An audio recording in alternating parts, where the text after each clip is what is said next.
Jeśli byliście w wojsku, to czy nazywali was dżownik?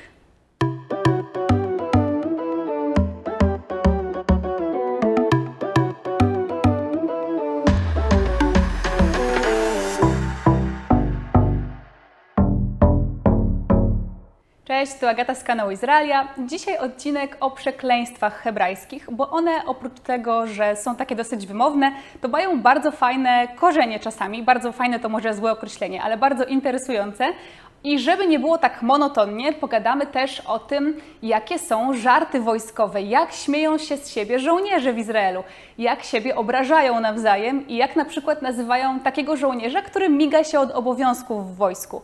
I oczywiście ten odcinek ma formę edukacyjną, a jeżeli oburzasz się słysząc przekleństwa, to albo przestań, albo po prostu wyłącz to wideo. Zaczniemy od przekleństw, takim moim zdaniem chyba najpopularniejszym i takim bardzo podobnym do naszego polskiego kurwa. Kurwa w sensie takim, jak nas coś zdenerwuje, a nie jak określamy na przykład czasami niestety kobietę, to jest semmek. Ja do dzisiaj mam problem, żeby nauczyć się poprawnej wymowy tego przekleństwa, dlatego że na początku myślałam, że to jest sememek, że to jest trochę jak M&M's, tak sobie kojarzyłam z tymi cukierkami, drażetkami. Później okazało się, że ta pierwsza literka S jest taka jakby wydłużona, tak jak dźwięk, który wydaje z siebie wąż, czyli takie semek, a to M w środku słowa jest właśnie takie podwójne, czyli wydłużamy S i podwajamy M, z tego co ja dobrze rozumiem. Wczoraj prosiłam Dora, żeby mi po prostu powtarzał to słowo, żebym mogła wreszcie załapać powoli, w takim slow motion, jak to się poprawnie wymawia. Więc z tego co zrozumiałam, jest to semmek i to jest po prostu nasza polska kurwa, czyli coś nas denerwuje i mówimy wtedy semmek. Zona oznacza również kurwę, natomiast już w określeniu, po prostu bardzo brzydkim, wulgarnym określeniu kobiety. I z tego też powstały przekleństwa benzona i badzona. Benzona to jest po prostu skurwysyn, syn kurwy, a badzona to jest córka kurwy. I jest takie bardzo, bardzo mocne też, jest takie wzmocnienie tego przekleństwa, czyli ben elef zonot. Elef po hebrajsku oznacza 1000, czyli to jest tak jakby, bo ben oznacza syn, czyli to jest tak jakby syn 1000 kurew. Oczywiście jest to fizycznie niemożliwe. Nie wiem skąd takie przekleństwo się znalazło w języku hebrajskim. To już jest takie naprawdę chyba jedno z najmocniejszych. Podobnie jak w polskim mamy słówko kalba, które samo w sobie nie jest wulgarne ani obraźliwe. Oznacza po prostu sukę, samicę psa. Natomiast jeżeli użyjemy tego słowa w kontekście obraźliwym, to właśnie nazywając znowu bardzo wulgarnie kobietę. Czyli tak jak w polskim, możemy powiedzieć suka o psie, chociaż raczej w polskim używamy słowa sunia. Jeżeli już widzimy fajnego psa na ulicy, to nie podejdziemy i nie zapytamy: o, jaka fajna suka, tylko mówimy sunia, prawda? Natomiast w hebrajskim zawsze jest to kalba, samica psa, ale też suka jako wulgarne określenie kobiety. I kolejne dosyć ciekawe przekleństwo, lech leazazel albo lechi leazazel, jeżeli zwracamy się do kobiety. I to oznacza z angielskiego, by to było łatwiej przetłumaczyć, go to hell, czyli jakby idź do piekła, idź do diabła, tak bardziej po polsku to wyrażamy.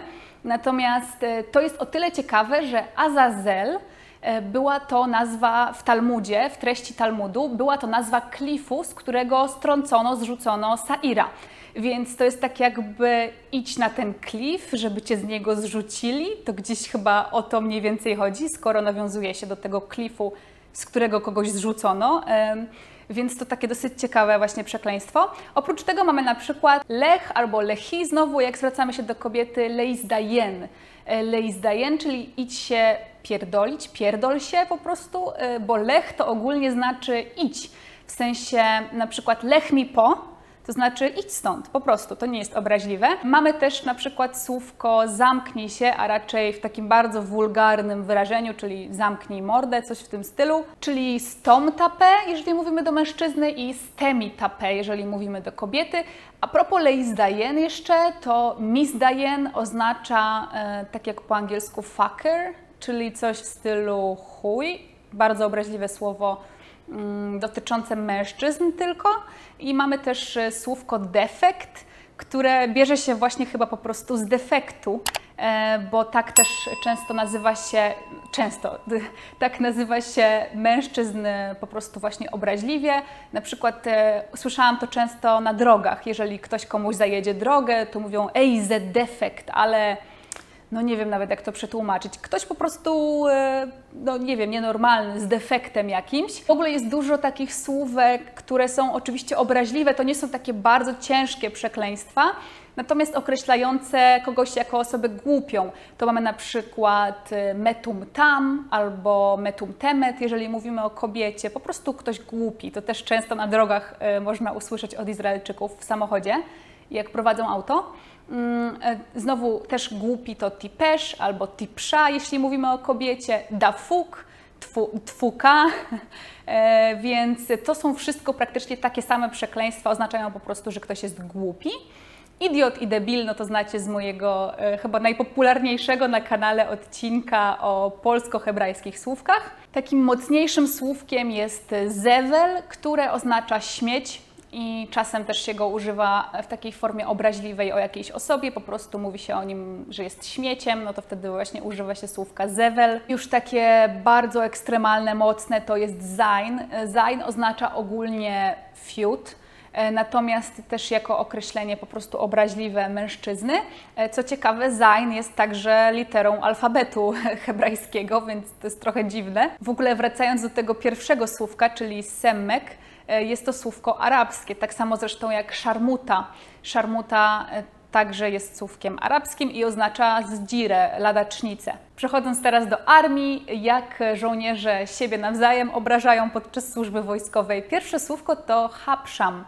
I to nie jest słówko raczej wulgarne z tego, co się orientuję, tylko po prostu takie szydercze, prześmiewcze i chodzi tutaj o to, że jest to osoba, leniwy żołnierz po prostu.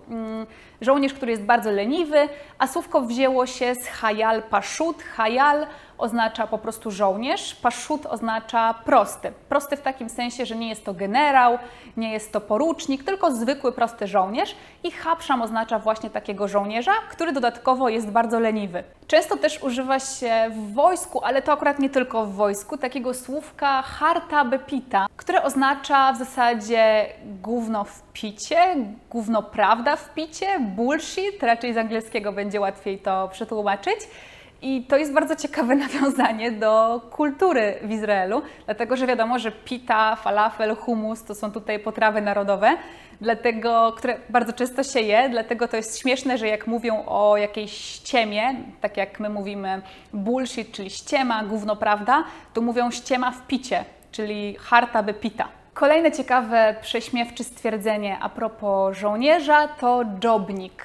Jobnik z angielskiego słówka job, czyli praca.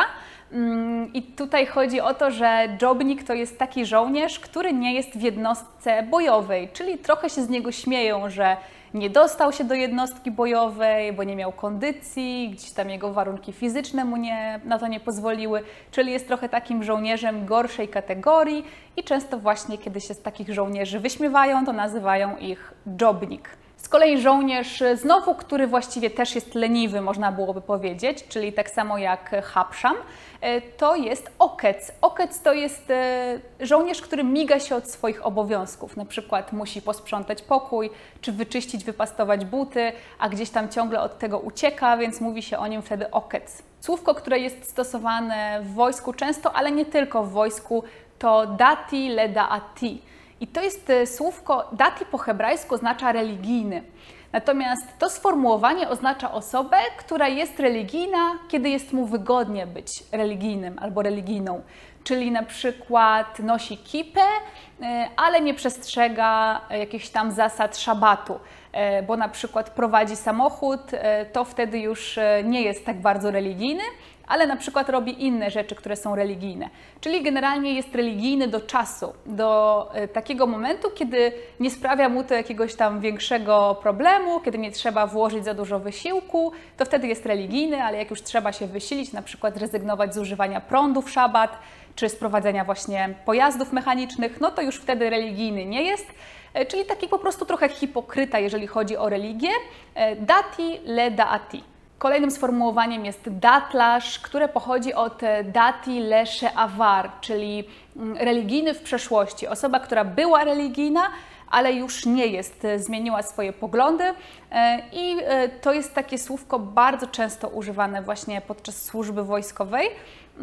Czasem też się zdarza, że podczas służby wojskowej ludzie w Izraelu tracą swoją wiarę, czyli na przykład widząc trochę od środka konflikt, który panuje w Izraelu, stwierdzają, że to niemożliwe, żeby takie rzeczy się działy, skoro istnieje Bóg. I wtedy na przykład porzucają swoją wiarę, chociaż to nie jest tylko w tym momencie, to nie jest tylko w wojsku. To są jakieś pewnie pojedyncze przypadki, natomiast słyszałam o tym, że właśnie niektórzy porzucają religię, kiedy wstępują do wojska i wtedy mówi się o nich datlarz. Aczkolwiek datlarz dotyczy w ogóle ogólnie każdej osoby, która była religijna w przeszłości, a już nie jest. I to by było tyle na dzisiaj, kochani. Dajcie znać w komentarzach, co uważacie, zwłaszcza o tych wojskowych takich przydomkach, które żołnierze stosują, śmiejąc się z siebie nawzajem. Jestem bardzo ciekawa Waszej opinii.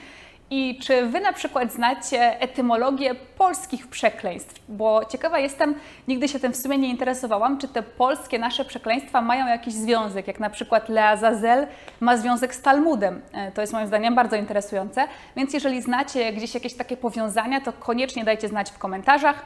Widzimy się w kolejnych odcinkach. Łapki w górę jak zawsze, subskrybujcie, jeśli jeszcze tego nie zrobiliście. Widzimy się w kolejnych odcinkach. Hej!